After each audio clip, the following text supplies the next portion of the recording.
Hey, I'm here with Landon Jackson, preseason All-American, top 20 player in the country, 5-star recruit. Tell me what it's like. It's pretty good. Just can't let all the attention get to me, basically.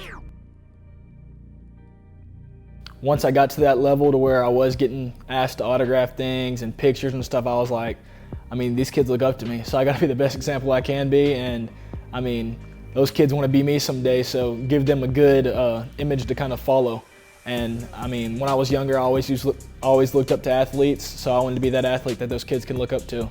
I always looked up to high school players. Watched a little bit of college, watched NFL, but growing up, I went to school in Gilmer, Texas for a while, and I watched the guys like Chris Boyd, Blake Lynch, all big-time players, and I really just loved high school football. And went to all the state games growing up, and getting to make plays like that in the venue that I always watched those state championship games was great. Mom, Dad, both in the picture, really, raised me on sports, raised me on football, basketball, baseball, all of them. And then once I got to high school, just the culture at Pleasant Grove, Coach Gibson really instilled, just heart and soul, what they still preach to this day.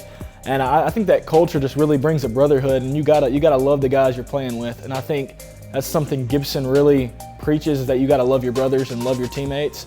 And I think that's what makes Pleasant Grove so successful. And because back my sophomore year of high school, when we made it to state, we didn't win, but we made it to state. We definitely weren't the most talented team. We played multiple teams with better athletes than we had, and we still found a way to win those games by 20, 30 points. And I truly believe that's from just, loving your brother that you're playing with, and, fighting, giving your all for the guy right by you. I don't realize how dominant our defensive front was until I look back at it, but you got Nick Martin, who's, Big 12 Defensive Player of the Year. Marcus, who's killing it up in Indiana. Me, we had guys like Cameron Weekly inside that were, you couldn't really run the ball against us. And it just goes to show how dominant we really were. One of the big things starting out with game day is we want to follow these guys into college, all the way through their professional careers, and then after into life events. And it was a big deal for me. I did the Arkansas-South Carolina game 2 seasons ago. That was the first one I had done at Arkansas, and I was really there looking for Landon. And it was a proud moment, let's say, to get to see Landon, wearing the Razorback uniform, people screaming his name, seeing just everything we hoped would happen come true for him. And being there, I did a bunch of Razorback games last year. That Alabama game, the stadium was super loud. Landon played really great football that game, and it's just, man, it's exciting. It's more for, I know how proud our community is of him, and it's exciting for me to be there. And I can't use any other word than just extremely proud. Almost emotional watching him do his thing. I had met a lot of great friends there. I still talk to them to this day. Love the coaching staff that was there, and really just wasn't 100% healthy yet, so I still had to give my body that time to heal. And I ended up messing up my ACL. I messed up my ACL at LSU, so I had to get a surgery like week 5, week 6 in the season. And then by the end of the season, coaching staff, they fired full house. And then at that point, I just knew it wasn't the place for me. I knew I had to get back closer to family. I got family up in Rogers.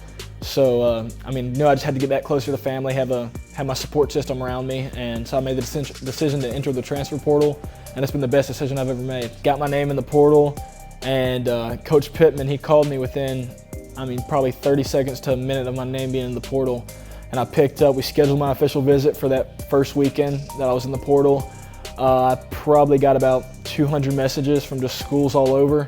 You had JUCOs messaging me, wondering if my grades were not there. You had, FCS schools wondering if I wasn't getting talked to by other schools. And then I had, every school in the SEC, just about, every Power 5 school was reaching out. So it was just insane. I didn't contact back with any other school but Arkansas, because I knew where my head was at, and I didn't want to make my head start thinking certain things. And it just was in best interest for me to go ahead and go all the way with Arkansas, because I knew that's where I needed to be.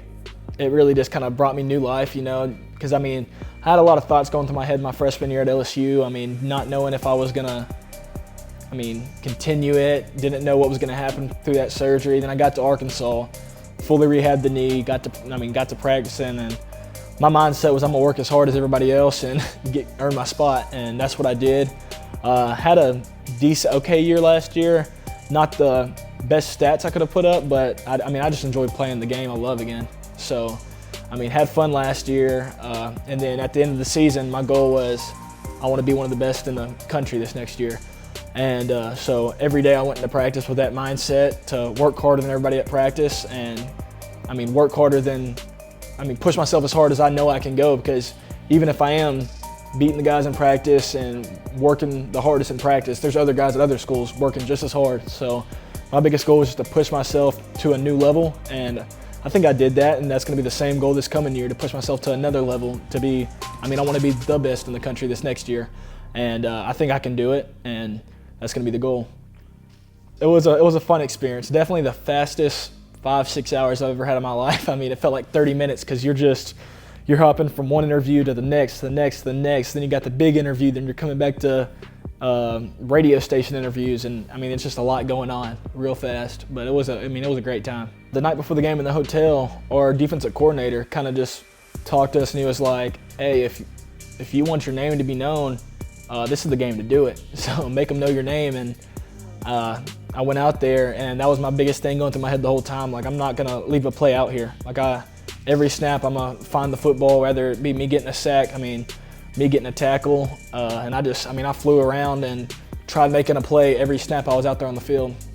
A lot of the work I put in is finally starting to pay off. Still not fully everything I want, you know, but it just kind of gives me some reassurance that what I'm doing is working, you know. So really just, I mean, gonna keep pushing, try getting that Defensive Player of the Year next year, and I mean, just continue to grow as a player and a person.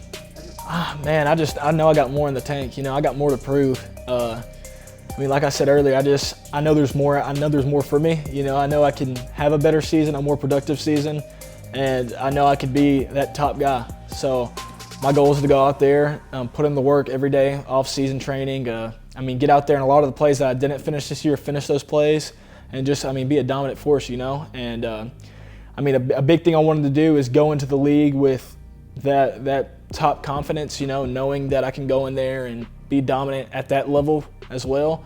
And I felt like I just needed another year to fully develop myself even more and become that player I know I need to be.